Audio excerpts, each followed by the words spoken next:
Gold আজ খুবই একটা স্ট্রং লেভেলে আছে। আজকে এই লেভেলগুলো থেকেই একটা ভালো ধরনের মুভ মানে একটা বড়সড় মুভ হয়তোবা আমরা দেখতে পাবো। এখন কতটুকু মুভ দেখতে পাবো, কোন লেভেল থেকে আমরা বাই সেল করতে পারি সেই বিষয়গুলো সম্পর্কে জানবো। তার আগে বলে রাখি গোল্ড কিন্তু আমাদের গতদিন যে ড্র করা ছিল যে স্ট্রং লেভেলগুলো সেই সমস্ত জায়গা থেকে মুভ করেছে এবং আমার ধারণা গোল্ড হয়তোবা খুব বেশি হলে আর নিচে আসার সম্ভাবনা কম, যতটুকু আসার হয়তোবা চলে আসছে। এই সমস্ত জায়গা থেকে আরেকবার রিটেস্ট করে যেতে পারে। তবে এই মুহূর্তে আসলে আমরা কোন লেভেল থেকে বাই অথবা সেল করব সেই বিষয়গুলো সম্পর্কে এখন আমরা জেনে নিব। তো ভিডিওটি শুরু করার আগে অবশ্যই ভিডিওতে একটা লাইক দিয়ে ভিডিওটি দেখা শুরু করবেন। চ্যানেলে যদি নতুন হয়ে থাকেন তাহলে অবশ্যই চ্যানেলটা সাবস্ক্রাইব করে রাখবেন। তো এই মুহূর্তে দেখতে পাচ্ছি গোল্ড আমি যদি পূর্বের লেভেলগুলো একটু রিমুভ করে দিই তাহলে আপনাদের যে বোঝাতে আরও সুবিধা হবে। যেহেতু মোটামুটি সব কিছুই সেম থাকবে, আমি আজকে লেভেলটা নিচের লেভেলটা একটু সরে যাবে। নিচে আমি সরিয়ে দিয়েছি এবং এই যে লেভেলটা আছে এই লেভেলটা একটু হবে, একটু অ্যাডজাস্ট করতে হবে। সেটা হচ্ছে এইখানে। ওকে, আমি যদি একটু ১ ঘন্টা টাইম ফ্রেমে যাই তাহলে এই লেভেলটা আমি একটু অ্যাডজাস্ট করে দিতে পারবো। ওকে, ওকে। আমি যদি আবার একটু ১৫ মিনিট টাইম ফ্রেমে যাই,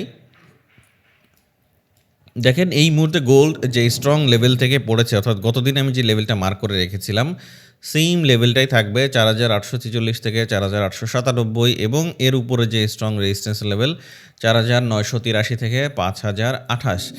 বাই দ্য ওয়ে, আপনি যদি ট্রেডিং শিখতে চান তাহলে আমাদের এই চ্যানেলটা আপনি ভিজিট করে আসতে পারেন। ট্রেডিং সম্পর্কে একদম ক্লিয়ার ধারণা পেয়ে যাবেন, ডিসক্রিপশনে লিঙ্ক দেওয়া আছে। এই লেভেলটাই কিন্তু আজকেও জন্যও স্ট্রং লেভেল। এবং দেখেন মার্কেট যেহেতু এই নিচের এই লেভেলটাতে আসেনি, যদি এখানে আসতো তাহলে আমি এখানে একটা বায়ের প্ল্যান করতাম, বাট আমি এখন স্টিল ওয়েট করছি যদি মার্কেট এই লেভেলের দিকে কোনো বাইং প্যাটার্ন তৈরি করে। অর্থাৎ কোন লেভেল, যদি ৪,৬৫০ থেকে ৪,৭০২ এই লেভেলে মার্কেট আমি পাই এর আশেপাশে, সেক্ষেত্রে আমি এখানে একটা বায়ের প্ল্যান করব। বাট মার্কেট যদি এখান থেকে মুভ করে ফেলে, অর্থাৎ মার্কেট যদি এই লেভেল থেকে ডিরেক্ট এই লেভেলটা ব্রেক করে ফেলে, তাহলে ছোটো রিটেস্টের সাথে ছোট টার্গেট এই পর্যন্ত হতে পারে কত, ৪,৯৮৩ থেকে ৫,০২৮ পর্যন্ত।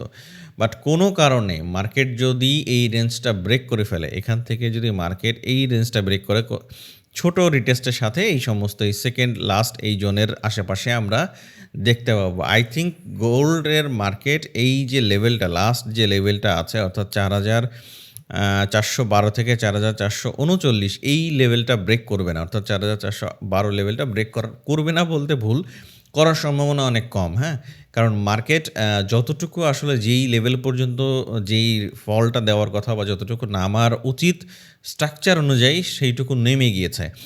এখন কোনো কারণে যদি এই লেভেল ব্রেকআউট করে ফেলে, মানে ব্রেকডাউন করে ফেলে কোনোভাবে, সেক্ষেত্রে মার্কেট আরও অনেক নিচে চলে যাবে। তো আমার ধারণা মার্কেটের এখন ডাউন ট্রেন্ডের থেকে আপ ট্রেন্ডে শিফট হওয়ার সম্ভাবনাই অনেক বেশি।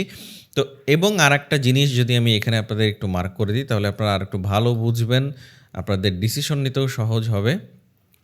এই জায়গায় দেখেন একটা ট্রেন্ড লাইন আছে। তো সুতরাং দেখেন এই ট্রেন্ড লাইনটা কিন্তু মার্কেট মোটামুটি রেসপেক্ট করা শুরু করেছে। তাহলে কি এখানে একটা এখান থেকে একটু সাপোর্ট নিয়েছে, মার্কেট আবার উপরে গিয়েছে, যে আবার কিন্তু এই সমস্ত জায়গায় আসতে পারে। কোনোভাবে মার্কেট এই সমস্ত রেঞ্জে যদি একবার আমি পাই, এখান থেকে যদি নিচে আসে তাহলে আমি এই সমস্ত লেভেলে, অর্থাৎ কোন লেভেল ৪,৬৫০ থেকে ৪,৭০২ এই সমস্ত লেভেলে আসলে আমি বায়ের চিন্তা করব। বাট এটা যদি কোনোভাবে ব্রেকডাউন করে ফেলে হালকা রিটেস্টের সাথে, এই সমস্ত লেভেলের আশেপাশে আসতে পারে। এইটা যদিও এত নিচে নামার সম্ভাবনা কম। আমি যদি আরেকটু অ্যাডজাস্ট করে দিই আপনাদের, একটু ১ ঘন্টা টাইম ফ্রেমে গেলে অ্যাডজাস্ট করতে সুবিধা হবে। এইটা যদি একটু বড় করে দিই এবং এইটা আই থিঙ্ক এই সমস্ত লেভেলে আসতে পারে ১৫ মিনিট টাইম ফ্রেমে যদি যাই। ওকে, এই ধরনের লেভেলে আমরা পেতে পারি। যদি কোনো কারণে এই লেভেলটা ব্রেক করে ফেলে, ৪,৬৫০ লেভেল ব্রেকডাউন করে ফেললে আমরা সর্বোচ্চ হয়তোবা ৪,৪৭৩ লেভেলের আশেপাশে আমরা মার্কেট দেখতে পাবো। কারণ এখানে যে ট্রেন্ড লাইনটা করেছে, এই রকমের ট্রেন্ড লাইন মার্কেট আপ ট্রেন্ডে যাওয়ার আগে একবার মাঝে মধ্যে আমরা দেখতে পাই। মানে আমার এক্সপিরিয়েন্স থেকে বলছি কথাগুলো। বাট যেটাই হোক না কেন আমার দরকার হচ্ছে কনফার্মেশন। আমি প্যাটার্ন অনেক ভালো বুঝতে পারলেও সমস্যা না, না বুঝতে পারলেও সমস্যা না। আমার স্ট্রাকচার যদি আমি যদি স্ট্রাকচার বুঝি, আমার যদি স্ট্র্যাটেজি সব কিছু মিলে যায়, আমি এন্ট্রি এক্সিকিউট করব, না হলে নাই। তো সেই অনুযায়ী আজকে আমি এই সমস্ত লেভেলে বায়ের প্ল্যান করব। যদি মার্কেট আসে 650 থেকে 4702 এবং যদি এটা ব্রেকআউট করে ফেলে এই জায়গায় ছোটোখাটো একটা রিটেস্টের সাথে অর্থাৎ 4846 থেকে 4897 এখানে ছোটোখাটো রিটেস্টের সাথে যদি ব্রেকআউট করে ফেলে প্রপার ওয়েতে ছোটো রিটেস্টের সাথে আমি ফার্স্ট টার্গেট 4983 থেকে 5028 এই সমস্ত লেভেল পর্যন্ত নিব, কারণ এই সমস্ত লেভেলের পরে মার্কেট আবার নিচে যখন আসবে এরপরে আমি আসলে প্ল্যান করবো এক্স্যাক্টলি মার্কেটে আসলে কী সিচুয়েশন হতে পারে। তার মানে এই মুহূর্তে আমি বাইরের প্ল্যান করছি যদি এই লেভেলে আসে এবং যদি এই লেভেলটা ব্রেক করে ফেলে এই যে 4702 থেকে 4650 এই লেভেল ব্রেক করে ফেলে নিচের এই সমস্ত লেভেলে মার্কেট আমরা দেখতে পেতে পারি।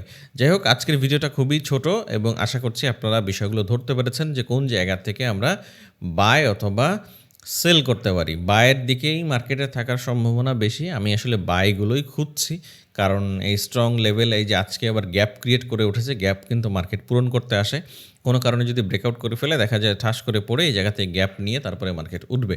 যাই হোক, দেখা যাক আসলে এক্স্যাক্টলি মার্কেট কী করে। তবে এই স্ট্রং লেভেলগুলো আপনি মার্ক করে রাখবেন, তাহলে আপনার ডিসিশন নিতে সুবিধা হবে। তো সে পর্যন্ত হয়তো আগামীকাল আবার দেখা হবে ইনশাল্লাহ। তো সে পর্যন্ত ভালো থাকবেন। আসসালামু আলাইকুম।